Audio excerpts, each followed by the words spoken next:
Iran ने 300 से ज्यादा बैलिस्टिक मिसाइल, क्रूज मिसाइल और ड्रोन के जरिए इजरायल के ऊपर एक बड़ा अटैक किया। हालांकि इजरायल ने इनमें से 99% से ज्यादा हमलों को हवा में ही नाकाम कर दिया। जो वार किए गए उस पर उसे हवा में ही डिस्ट्रॉय कर दिया, नाकाम कर दिया।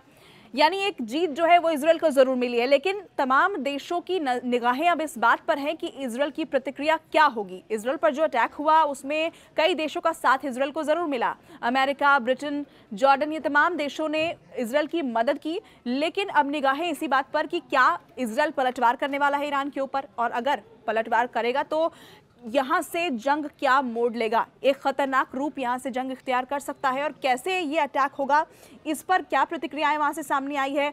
इजरायल के जो तमाम टॉप लीडर्स हैं वो इसे लेकर चर्चा भी कर रहे हैं कि आखिर उनकी प्रतिक्रिया क्या होनी चाहिए, कैसे पलटवार होना चाहिए।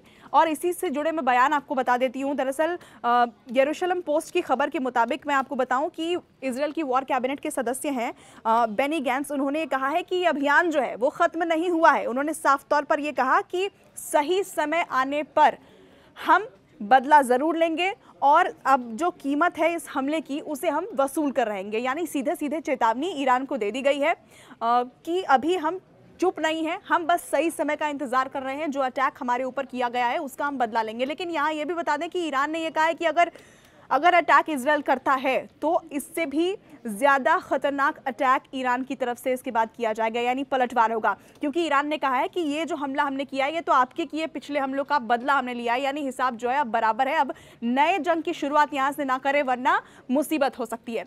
अमेरिका की तरफ से क्या कहा गया, अमेरिका ने भी ये कह दिया है कि जो इजरायल के ऊपर अटैक ईरान ने किया, लगभग इजरायल ने उन तमाम अटैक्स को नाकाम करके एक जीत दर्ज की है। और ऐसे में पलटवार करके ईरान की धरती के ऊपर अटैक करके इस जंग को एक नया मोड़ देने की कोशिश नहीं करनी चाहिए। आगाह कर दिया है अमेरिका ने, अगर इजरायल पलटवार करता है ईरान के ऊपर तो जो बाइडेन ने यह साफ कहा है कि वो सहयोग नहीं करेंगे। और अमेरिका ये जानता है कि ईरान का मकसद ही यही है कि जंग आगे भड़के और उसमें अमेरिका और उसके सहयोगी देशों को भी घसीटा जाए। लेकिन अमेरिका इसमें कदम नहीं रखना चाहता और यही वजह है कि जो बाइडेन की तरफ से आगाह किया गया है कि यहाँ से इस जंग को एक और आगे मोड़ ना दिया जाए। जो जहाँ तक ये जंग अभी आई है, यानी कि इजरायल के ऊपर अटैक के साथ यहीं ये ख़त्म कर दिया जाए, इसे और भड़काने की ज़रूरत नहीं है। मिडिल ईस्ट को एक नई आग में झोंकने की ज़रूरत नहीं है, जंग की एक नई आग में झोंकने की ज़रूरत नहीं है। ये अमेरिका ने साफ कहा है। अमेरिका कोई मदद नहीं करेगा, अमेरिका ने ये क्लियर कर दिया है। लेकिन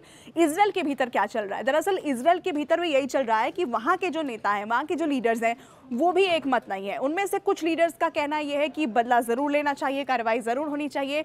लेकिन कुछ लीडर्स इस पक्ष में नहीं है, वो शांति की बात कह रहे हैं और यहाँ से आगे इस जंग को और न भड़काने की, इस युद्ध को एक और नया मोड़ न देने की अपील भी कर रहे हैं। लेकिन तैयारियां पूरी कर ली गई हैं।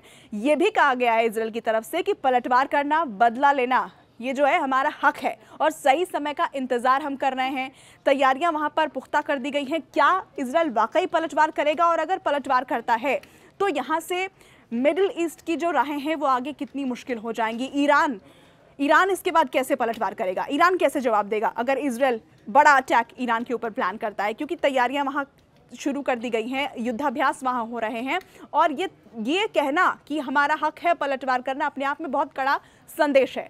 आपको क्या लगता है, इजरायल को क्या इस वक्त पलटवार करना चाहिए, कुछ समय रुकना चाहिए, सही समय का जैसा वो कह रहे हैं इंतज़ार करना चाहिए, ये सही होगा, या फिर इस जंग को यहीं पर पूर्ण विराम लगा देना सही रहेगा? आपके क्या थॉट्स हैं इसके ऊपर, आप कमेंट करके ज़रूर बताइए।